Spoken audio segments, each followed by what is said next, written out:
Bienvenue sur Top Invest, la chaîne des top d'investissement. Ici, on parle essentiellement d'entreprises de qualité. Avons-nous une opportunité d'investissement sur Alten? C'est la question à laquelle on va essayer de répondre en se basant sur les états financiers de la compagnie. Je rappelle que ceci représente uniquement mon point de vue et non un conseil d'investissement. Et comme d'habitude, je me réserve le droit de me tromper. Donc, j'ai déjà eu à mentionner cette compagnie ici il y a quelques temps, il y a quelques mois. Donc, on met Alten, d'accord, Top Invest, ok, et vous allez retrouver la vidéo en question. Donc, on vérifie ici, on a parlé d'Alten il y a 9 mois. Je ne me souviens pas de ce que j'ai raconté dessus, mais si vous voyez top dividende, c'est-à-dire que c'était peut-être intéressant à ce prix-là. OK? Donc, je reviens donc ici sur la vidéo. Donc, vu que je l'ai déjà mentionné plusieurs fois, enfin une fois, et vous savez qu'une fois que j'ai mentionné une compagnie, vous savez à peu près combien est-ce qu'il faut procéder pour l'analyser. D'accord? En termes de marge, revenus, etc. Vous savez ce que je recherche. Donc, je vais passer rapidement ici à l'évaluation. OK? Combien est-ce que... Oh, c'est très beau à voir, déjà. C'est très beau à voir. Maintenant, je comprends pourquoi est-ce que j'avais marqué top dividende. OK? Donc, nous remarquons ici que nous avons une compagnie en termes de bénéfices nets par action ici qui a normalisé. Elle a tendance à avoir des bénéfices nets par action de plus en plus élevés. D'accord? Les analystes s'attendent à avoir quelque chose de plus en plus, quelque chose de très positif dans le futur ici. Quand on regarde ici l'analyse scorecard, donc c'est-à-dire est-ce que ces analystes ont tendance à avoir raison par rapport à leurs prévisions, on remarque ici que oui, ils ont tendance à avoir raison. OK? Donc, ici, j'ai besoin de quoi? Mon PER. Je vois ici que voilà, le PER, le price to earning ajusté ici aux alentours de 16 fois les bénéfices par là. Et ça, j'aime bien utiliser la moyenne, la médiane ici. Donc, moi, je vais aller vérifier moi-même ici par rapport à ce price to earning là, d'accord, et me faire mon propre avis. De toutes les façons, je pense ici une entreprise qui peut s'échanger ici entre 15 et 20 fois les bénéfices. OK? Vu également ça, la croissance qu'on a présentement ici, je pense que en termes de croissance des bénéfices nets ici, nous avons 12% de croissance sur les bénéfices nets. Sur les 10 dernières années ici, nous avons à peu près, je pense également 12%. Sur les 7 dernières années, nous avons à peu près 12%. Sur les 5 dernières années, nous avons à peu près... Non, sur les 7 dernières années, c'est plus élevé que ça. Bref, la croissance est là, supérieure à 10%. Donc, on sait que si on l'achète en date d'aujourd'hui, il y a une certaine croissance également qu'on doit prendre en considération. Donc, ici, le marché paye vraiment combien pour ce genre d'entité? Donc, je prends la médiane, d'accord, sur les 20 dernières années, je constate qu'on est à peu près à 16 fois les bénéfices, à 18 fois les bénéfices. Sur les 10 dernières années, on est à 18 fois les bénéfices. Sur les 5 dernières années, il peut aller jusqu'à 20 fois les bénéfices. OK. Est-ce que ça me dérangerait de payer 20 fois les bénéfices pour une compagnie qui a une croissance moyenne d'une dizaine de pourcents ici, tout en sachant qu'il y a de grandes chances que cette croissance-là continue dans le futur? Non, pas du tout. OK, donc je prendrai 20 fois les bénéfices et c'est déjà bien optimiste. OK, maintenant il ne faut pas juste coller des chiffres ici voilà, parce qu'on a vu que c'était 20 fois les bénéfices dans le passé, etc. 20 fois les bénéfices, ça représente 5% de rendement. Si vous avez une entreprise ici que vous achetez à 20 fois les bénéfices ici aujourd'hui, qui peut doubler ses bénéfices sur les 5 prochaines années, en réalité vous l'avez payé à 10 fois les bénéfices. OK, donc 20 fois les bénéfices, c'est mon PER. Maintenant, je vais regarder ici la dette nette. La dette nette ici, nous l'avons à combien? La dette nette ici, nous l'avons aux alentours. Oh, elle a du cash net. J'aime ça. J'aime ce que je vois ici. On a du cash net, d'accord? Ça va nous faciliter la vie. Simple. Maintenant, je vais regarder le cash net par action. Qu'est-ce qu'on observe ici? Le cash net par action, on a à peu près 35 millions, 34,66. Et je n'aime pas ça. Le nombre d'actions augmente. Pourquoi? Est-ce que c'est une politique de l'entreprise ici de distribuer les dividendes gratuits ou bien ici, elle demande ici à ses actionnaires de pouvoir mettre la main à la poche quand elle va faire des acquisitions, parce qu'elle fait également beaucoup d'acquisitions. OK? Donc, est-ce qu'il faut regarder pourquoi est-ce que le nombre d'actions augmente? Je n'aime pas ça. Oui, le nombre d'actions peut augmenter également ici. Je peux le cautionner si les bénéfices nets par action augmentent également. Est-ce que c'est le cas? Oui. Les bénéfices nets par action augmentent. Même si le nombre d'actions augmente ici également, ça me calme. OK? Mais je n'aime pas déjà l'augmentation du nombre d'actions, parce que si on n'avait pas augmenté le nombre d'actions ici, j'aurais eu un bénéfice net par action bien plus élevé que ça. OK? Mais si vous voyez une entreprise qui augmente le nombre d'actions, d'accord, alors que les bénéfices nets par action ont tendance à être stables ici ou bien décroissants, fuyez. Il faut une bonne raison vraiment pour que vous puissiez y investir. D'accord? Bref, maintenant, une fois qu'on a à peu près le nombre d'actions, la dette nette par action, on a à peu près 179 millions ici de cash net par action plutôt, divisé par 34, je vais le diviser ici par 35 millions ici, d'accord? On a à peu près 5,11 € ici par action. OK, en termes de cash net. Maintenant, très optimiste. Dans un environnement normal, je précise, d'accord? Les analystes s'attendent à voir combien? À peu près 10,79 €. 10,79 € ici, en quelle année? En 2025. Ils ont tendance à avoir raison ici, fois 20 fois les bénéfices. OK? N'oubliez pas qu'en période difficile, elle va également avoir tendance à ralentir. D'accord? Et il faut également aller vérifier pourquoi est-ce que les bénéfices nets seront moins élevés par rapport à l'année précédente. Qu'est-ce qui s'est passé? À vérifier parce que c'est ce qui est prévu ici.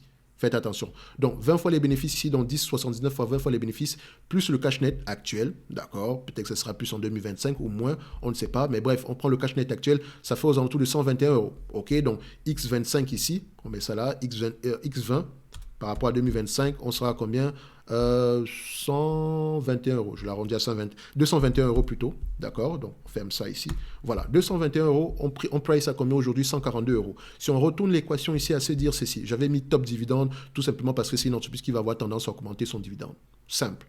OK, aujourd'hui c'est 0,9, ça ne représente rien, mais ce dividende-là augmente d'au moins d'une dizaine de pourcents depuis plusieurs années. Et vous savez, enfin, techniquement, il est même stable. Hein. Il est même très stable. Je pense qu'il a augmenté en 2022 ici de 30% ici. Et c'est une bonne chose également ici. Et vous savez que ma réflexion n'est pas toujours basée sur le dividende parce que je me base avant tout sur la stabilité et la croissance des bénéfices nets. Et c'est ça qui m'intéresse parce que le reste ici n'est qu'une politique d'allocation du capital. D'accord, 10,79 € divisé par le prix actuel. D'accord, on revient ici à un rendement potentiel de 7,58% d'ici 2025. Donc, si l'entreprise avait tendance à distribuer les bénéfices nets ici par action, enfin 100% des bénéfices nets par action qu'elle obtient, d'ici 2025, si on pourrait espérer un rendement aux alentours de 7,58%. Ce qui est très bien pour une entreprise qui a une croissance d'une dizaine de pourcents par an. D'accord, mais allez vérifier pourquoi est-ce que est-ce que la croissance va continuer? Qu'est-ce que l'entreprise fait exactement, etc. Donc, je peux voir ici Alten, si on va regarder la description ici rapidement sur Zone Bourse. J'aime bien la description de Zone Bourse ici. Voilà, je pense que c'est bien traduit ici, surtout pour les entreprises anglophones ici, c'est bien traduit ici de l'anglais vers le français. Donc, on constate ici qu'on a quoi? Donc, donnez-moi ici. Alten est le leader européen de l'ingénierie et du conseil en haute technologie. Ok, parfait, ça me suffit. Donc, c'est du conseil, donc c'est parfait. Donc, c'est ici. C'est-à-dire que ça demande également ici, c'est...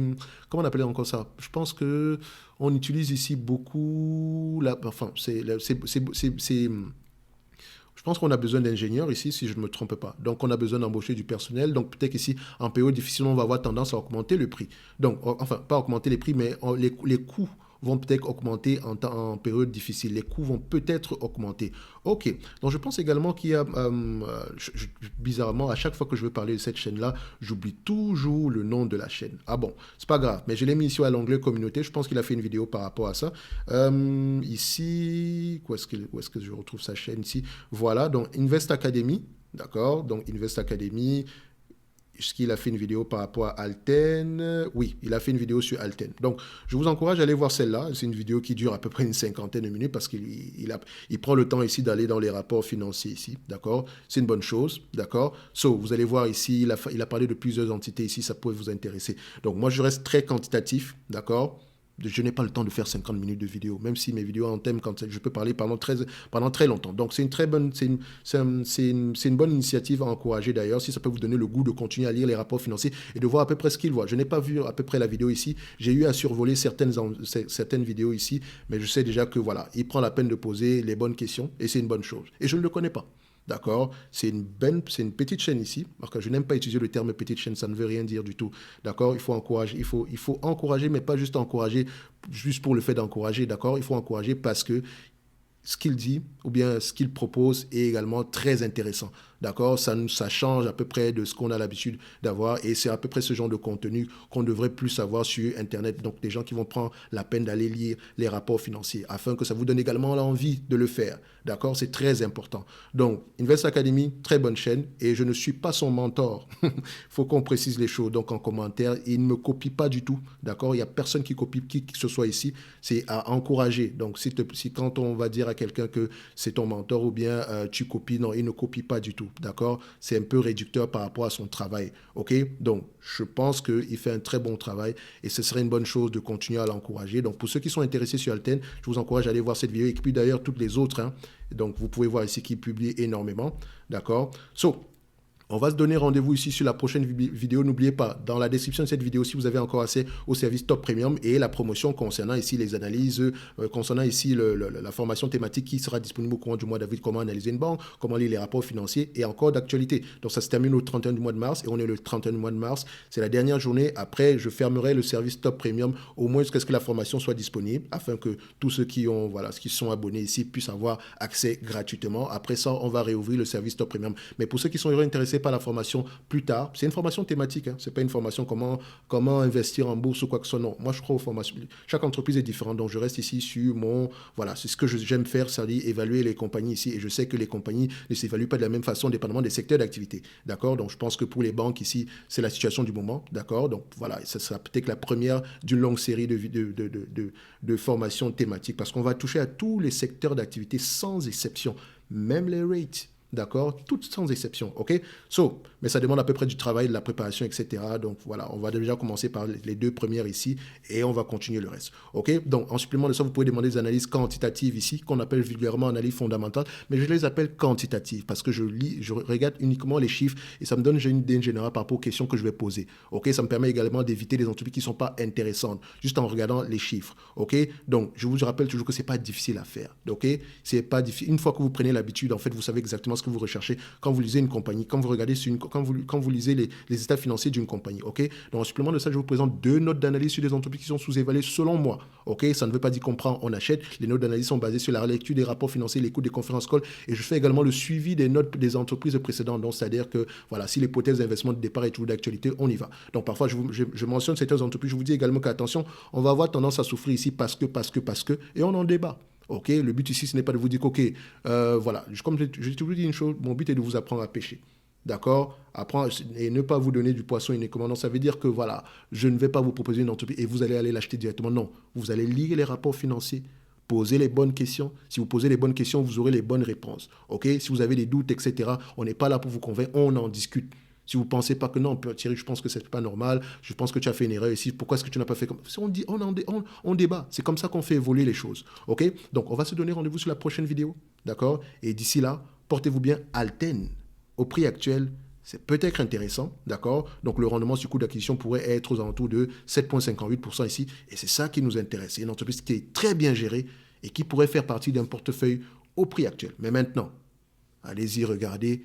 Qu'est-ce qui va pousser l'entreprise à avoir une croissance plus élevée dans le futur? Tout en sachant que l'entreprise également, on peut également avoir une augmentation des coûts d'exploitation dans les mois à venir. Bref, on s'arrête là et on se dit à bientôt. Merci.